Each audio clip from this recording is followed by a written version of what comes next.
Hey everyone, Reika here. So today I'm going to do an anime review on a classic and one of my favorites from when I was younger, and it is Fushigi Yugi, which also translates into The Mysterious Play.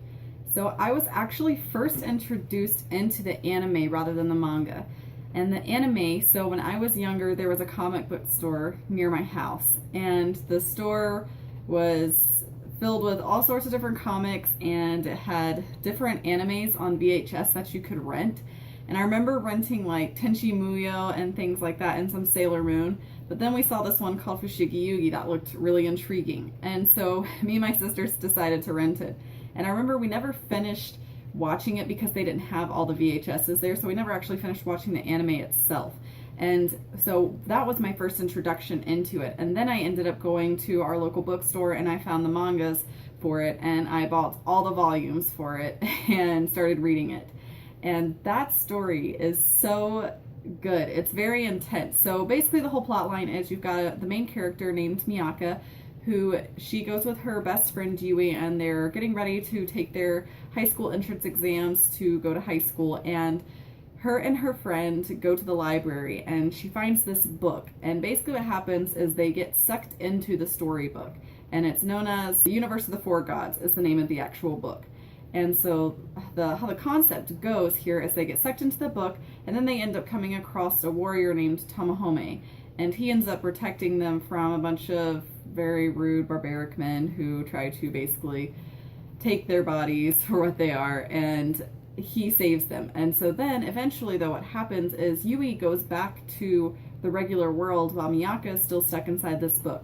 And Miyaka ends up becoming the priestess of Suzaku, where she goes into this kingdom and she ends up meeting the king himself named Hotohori, and then she meets Noriko, who is basically a cross-dresser. It's a man, but he dresses like a woman in honor of his dead sister. And she ends up meeting all of the other characters that come into play, who are also known as the celestial warriors for her kingdom of Suzaku. And then her friend Yui ends up becoming the priestess of Seiryu. And basically what happens here is that then they are pit against each other, and Miyaka is desperately trying to save her friend while she's fallen in love with Tamahome, the warrior who's protecting her. But then Yui has also fallen in love with Tamahome and is jealous of her and jealous of the relationship that they have. So she basically is trying to sabotage Miyaka and Tamahome while she's also trying to make her friend suffer, and it's a whole long story. But I would definitely recommend, if you want to try and decide if you want to read the manga or watch the anime, I would recommend you read the manga first, because I love reading a story for its originality and its first sense and that it came out. And I love then to compare it. Usually like with books, that's what I do with most things, like Harry Potter, for instance. I adore Harry Potter. I grew up with it, and so it was really fun for me when the movies came out, because they're about the same age as me as the movies kept coming out and as the books came out, and it was just really exciting for me. And so what I normally do is I'll read the books first and then I'll go see the movie. And that way I can usually appreciate it for the different art forms that they are, because obviously in series and movies they don't usually give us every detail. Now there is an exception to that rule, because I feel like with Naruto they're doing an amazing job with it. Yes, there's tons of fillers, I agree with you guys there, but it is an awesome anime and they really do try to stick to the storyline, which I am so grateful for. But other than that, Fushigi Yugi is really an incredible storyline, and I'm a geek, I have the box set that's got the Suzaku segment, the Seiryu section, and then it's got Oni Aikiden, which is basically like several years after, and it's supposed to be Miyaka and Tamahome's child. The story is such an intense storyline, and I really fell in love with it. It's more of a shoujo type of manga, so it does have quite a bit of romance, because it was tailored more so for girls, but there is quite a bit of action in there. And I really do love all the characters, which I feel like I have this bond with them, because I loved the depth of the characters that she gave, and it just really added another element to the story in and of itself. Now, the opening, I did recently rewatch the whole anime series again, and I had to laugh when I listened to the opening song. Like, it starts off so epic.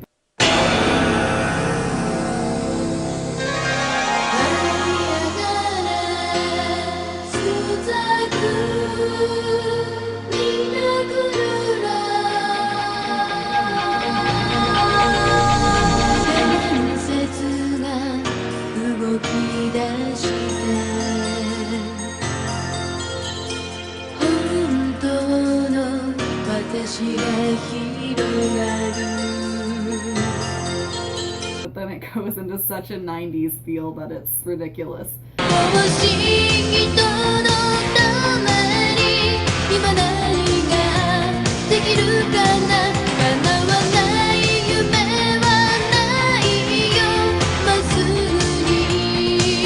But it is so good, and I would definitely recommend it if you guys have never checked it out. Now, the manga itself, definitely the style of her artwork is definitely different than how it is now in her later series that she's made. And the best part about it is that she has made a series called Fushigi Yugi Genbu Kaiden. And that one is actually the prequel to just the regular Fushigi Yugi. And it's so interesting, and I'm going to do a separate video on just the Genbu Kaiden segment. But it's so interesting to see how the whole story comes together as a whole. Because there's a lot of questions I felt that were left open by the end of Fushigi Yugi. I wanted to know more about the other priestesses, because we only get the Suzaku and Seiryu group here, and I wanted to hear more about Genbu, and I can't remember what the other one's name is quite right now, but it's just really interesting to see how the whole world comes to be, and to see the emotions behind it as well as you go further into the storyline, and to see the deceit that her friend Yui feels when she's not understanding her friend Miyaka. And yes, I will confess, there is so much drama. There were so many points when I watched the anime that I just wanted to slap the characters and just be like, why are you making this such a dramatic situation? Why didn't you just go over and tell her, hey, so-and-so told me this, so this is why I'm not going to be around you right now? I mean, it would have solved so many problems. But, you know, when we're all younger and when we're teenagers, I feel we all have to be more dramatic and make things more difficult. I joked about this with my husband, how I feel like, you know, back when we were in our dating days, we always made things so much more difficult. Like, instead of just being like, hey, I like you, do you like me? Okay, great, we're gonna go on a date. Okay, this is going great, let's move on. Like, we have to make things all, I don't know if I like you, I think I like you, no, I'm not quite sure anymore, and like all this stupid back and forth, which is just a waste of time.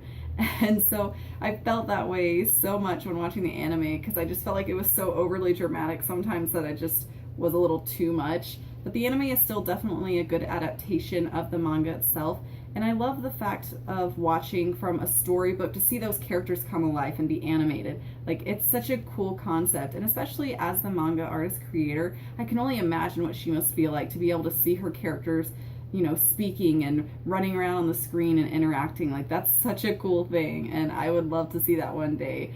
I have a dream that one day one of my stories might be an anime, but I highly doubt that. Number one, I'm in America, and two, yeah, I haven't actually put one out there because I'm still working on the concepts. But regardless, that is such an incredible feat, and so I definitely think there's both sets, the manga and the anime, are their own gems in and of it themselves. And so I would definitely recommend that you guys check it out if you haven't. I'm not going to go too deep into the storyline because I don't want to spoil anything for you guys in case you haven't watched it. It is a much older anime, so it might be a little bit harder to find, but I know that they do sell it on Amazon. You could probably find it on some other places as well. I haven't really checked. I know I bought this box set off Amazon a long time ago, so it was really expensive. But it's definitely a really great series, but definitely check out the manga first. I'd really recommend that because the manga really warms you up into the characters and to the storyline as a whole, and I feel it, as most stories do, the original story usually goes more in depth than the anime. Now, there's some animes that I feel like that's vice versa with the story, which I'll get into that when I talk about some of those other ones, but it's such a solid storyline. And I love the fact that even though there were those open questions, that now she's come back years later and she's given us the prequel to how this all came to be. How did this world get there? And things like that. And so it's so exciting to see how that came. And I'm so happy and excited. I'm actually rereading the Genbu Kaiden segment right now. And so I will definitely let you guys know more about the Genbu Kaiden section once I finish going through it again to refresh my memory. It's kind of been a while. So just in case you guys want to know, so this is showing Tomohome on the front. That's Tatsuki. I actually really like him. He's kind of the funny character. And this Noriko, and oh my gosh, Mizukage, I believe is his name. I can't remember. That's Hotohori, Chichiri, or sorry, that's Chichiri, and then Chiriko. And so those are her 7 celestial warriors. And then you've got Nakago, who's the bad guy, who is like the leader. That's guiding Yui on her journey as she's becoming a priestess. And so it's such a good story, though. It really is. So I definitely, if you guys haven't ever heard of it or seen it, definitely go check it out. And let me know if you have seen it, what are your thoughts, and put them in the comments below if you've read the manga or if you've watched the anime. because I'd love to hear what your thoughts are and if you guys enjoyed which one you thought was better than the other, or if you enjoyed them both. So thank you guys so much for watching. That is my review of Fushigi Yugi, just the first part, and I will be doing the review of Fushigi Yugi Genbu Kaiden in the future, so look forward to that. I'll see you guys next time.